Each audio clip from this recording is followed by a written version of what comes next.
రాజేష్, ఈ కేసుకు సంబంధించి అయితే పోలీసులు ఇప్పటి వరకు కూడా గ్రామంలోకి ఈ రోజు రావడం అయితే జరగలేదు.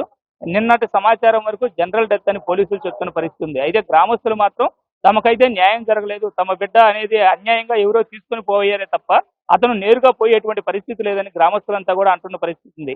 గ్రామస్తులు అయితే కావాలని ఎవరో బాలుని కిడ్నాప్ చేసి అతను చంపడమే కానీ బాలుడు అంతటి బాలుడు అక్కడికి పోయే పరిస్థితి లేదని, అక్కడ మధ్యలో వచ్చేటువంటి వాగు కూడా సుమారు 3 అడుగులు పైగా ఎత్తుగా ఉంటుందని కూడా గ్రామస్తులు చెప్తున్నారు. మనతో పాటు గ్రామస్తులు కూడా ఉన్నారు. వారిని అడిగి మరికొన్ని విషయాలు కూడా మనం తెలుసుకునే ప్రయత్నం చేయొచ్చు.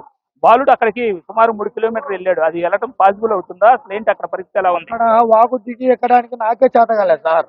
ఒక బాలుడు అక్కడ చెప్పులు ఇడిచి ఆ వాగు ఎక్కడం అనేది ఇంపాసిబుల్. అది అది జరిగేటటువంటి పని కాదు. ఆ వాగు ఎక్కి ఎలా బాలుడు దిగుతాడని చెప్పి ఆ వాగు బాలుడు ఎక్కడానికి కూడా అసాధ్యం. అది నాకు ఎక్కి దిగడానికి చేతగాల. ఆ అబ్బాయి అక్కడ చెప్పులు ఇడిచి లక్షిత్ అనే అబ్బాయి ఎలా పాసిబుల్ అనేది చెప్పి అందరు కూడా ఆలోచన చేయాలని, ఇది రాష్ట్ర వ్యాప్తంగా కూడా ఆలోచన చేయాలా. ఇది తీవ్రంగా ఖండిస్తున్నాం. ఇది ఖచ్చితంగా ఇది ఒక మర్డర్ అని చెప్పి కూడా రాష్ట్ర వ్యాప్తంగా కూడా ప్రతి ఒక్కరికి కూడా అర్థమవుతుంది. అక్కడ అక్కడ వాగు దిగి ఎక్కడానికి ఎవరు చేత అవుతుంది? ఇక్కడ గమనించినట్లయితే అక్కడ మధ్యలో వచ్చేటువంటి వాగు సుమారు 3 అడుగులు పైగా ఎత్తుగా ఉంది. అది చిన్న బాలుడు దిగి ఎక్కే పరిస్థితి లేదంటారు. మనతో పాటు గ్రామ సర్పంచ్ భాషా గారు కూడా ఉన్నారు. వారిని అడిగి కూడా తెలుసుకుందాం. సార్, ఈ ఇన్సిడెంట్ మీరు ఎలాగా భావిస్తా ఉన్నారు? సార్, ఇప్పుడు నాకేంటంటే డౌట్, గ్రామ ప్రజలు ఎల్కోట పంచాయతీ ప్రజలు మొత్తం డౌట్ ఏంటంటే వాళ్ళకు ఒక కాలువ 4 అడుగులు ఉంది ఎత్తు. అది మామూలుగా పెద్దవాళ్ళు ఎక్కడమే కష్టము. ఆ పిల్లోడు దాంట్లో దిగినోడు చెప్పులు వదిలిపెట్టి సరే అక్కడి నుంచి ఎక్కడ ఆ కాలువ నుంచి దూరం పోవాలా. కానీ ఒక ఓపెన్ ప్లేస్ లో అక్కడ ఏం పొలాలు లేవు. పొలం ఉన్నదంటూ ఓపెన్ ప్లేస్ పొలం, అది దాంట్లో పంటలు ఏం లేవు. ఆ పంటలో పోయిండు, లేకుంటే ఆ చేల్లో ఉంది తోట అంటే ఒక లెక్క. అది ఓపెన్ ప్లేస్ కాబట్టి ఓపెన్ ప్లేస్కి వచ్చి చనిపోయిండు. వీరు చనిపోవడానికి మేము ఒక అనుమానం వ్యక్తం చేస్తున్నాము. ఇది మర్డర్. ఏది దీనికి మీద చర్యలు బాగా తీసుకోవాలని చెప్పి గ్రామ ప్రజలు దీనికి ఖండిస్తున్నాం మేము. ఇది మాత్రం సహజ మరణం కాదని ప్రజలు అంటున్నారు, తర్వాత ఉన్న గ్రామ పెద్దలు అంటున్నారు. అది మా గుర్తు అదే డౌట్ ఉంది. దీని మీద యాక్షన్ తీసుకోవాలని మేము ఒక సర్పంచ్గా నేను కోరుకుంటున్నా. అయితే గ్రామస్తులు మొత్తం కూడా ముక్తకంఠంతో ఇదైతే అనుమానించదగ్గ విషయం, ఖచ్చితంగా ఇది సహజ మరణం కాదని చెప్తూ ఉన్నారు. మనతో పాటు ఎంపీటీసీ రవీంద్ర కూడా ఉన్నారు. ఆయన అడుగుదాము. సార్, ఇక్కడ బాలుడు సుమారు 8వ తేదీ ఉదయం మిస్ అవ్వడం జరిగింది. 11 గంటల సమయంలో 10వ తేదీ ఉదయం మృతదేహాన్ని చూడటం జరిగింది. డాక్టర్లు పోస్ట్ మార్టంలో కూడా ఎర్లీ డెత్ అంటే సుమారు ఒక 6-7 గంటల ముందుగా జరిగి ఉండొచ్చని కూడా చెప్తూ ఉన్నారు. మరి ఈ మధ్య సమయంలో పిల్లవాడు అక్కడికి పోయి ఈ తిరిగి ఇటువంటి పాసిబిలిటీస్ ఏమైనా ఉన్నాయంటారా? అంటే మా గ్రామ ప్రజలు అనేది ఏంటంటే, ఇప్పుడు చిన్న 2 ఏళ్ల పిల్లోడు అంత దూరం వెళ్ళలేడు. వెళ్ళినా కానీ ఒక ముళ్ళు గుచ్చుకోవటం కానీ, పిల్లోడికి ఏమి కాలుకి దెబ్బలు తగలటం కానీ ఏమీ లేకపోవడంలో అసలు ఎందుకు ఇది ఇలా జరిగింది అనేది కొంచెం అనుమానం వ్యక్తం చేస్తారు. అనుమానం కాదు, చాలా గట్టిగా అనుమానం వ్యక్తం చేస్తున్నారు. దీనికి అంటే పోలీసు వారు చెప్పేది ఏంటంటే ఫారెన్సిక్ ఎవిడెన్స్ రావాలి. వచ్చిన తర్వాత నిన్న ఎస్పీ గారి స్టేట్మెంట్ ఇవాళ ఈనాడు పేపర్లో ఒకటి వచ్చింది, ఒక కథనం, చిన్న కథనం. సరే, అది ఎస్పీ గారు చెప్పారా లేదని మనకు తెలియదు.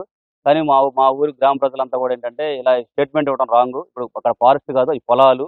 ఆ పొలాల్లో అలా జరిగినప్పుడు అది ఫారెస్ట్ అని ఎలా క్రియేట్ చేసి పేపర్లు రాస్తారనేది కూడా అది మీడియాను కూడా కొంచెం ఇబ్బందికరంగానే ఉంది. అది ఇవాళ ఈనాడులో ఒక చిన్న ఆర్టికల్ వచ్చిందంట. అది గ్రామ ప్రజలు ఏమంటారంటే అది పొలాలు కదా, పొలాలని ఫారెస్ట్ అని ఎలా అంటారు.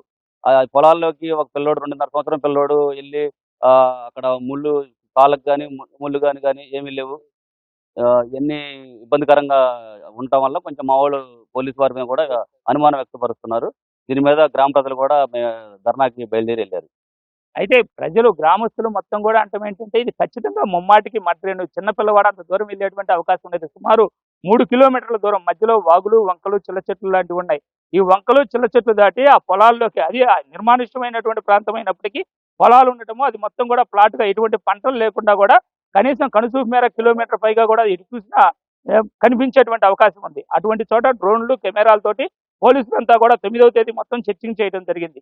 అయితే బాలుడు చెప్పులు కనిపించినటువంటి నల్లవాగు గట్టు ఏదైతే ఉందో సుమారు అది 4-5 అడుగులు ఎత్తు ఉన్నట్టుగా కూడా చెప్తూ ఉన్నారు. అంత ఎత్తు పెద్దవాళ్ళు ఎక్కాలంటేనే కష్టంతో ఎక్కాలి. చిన్నపిల్లవాడు అంత ఎత్తు ఎలా ఎక్కాడు, చెప్పులాడ ఎలా వదిలాడు అనేది ప్రధానంగా వాళ్ళు చెప్తున్నటువంటి మొదటి సందేహం.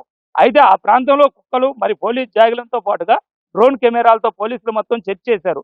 దానికి కనీసం 500 మీటర్ల దూరం కూడా లేని ఒక నిర్మానుష్యమైనటువంటి పొలం ప్రాంతం.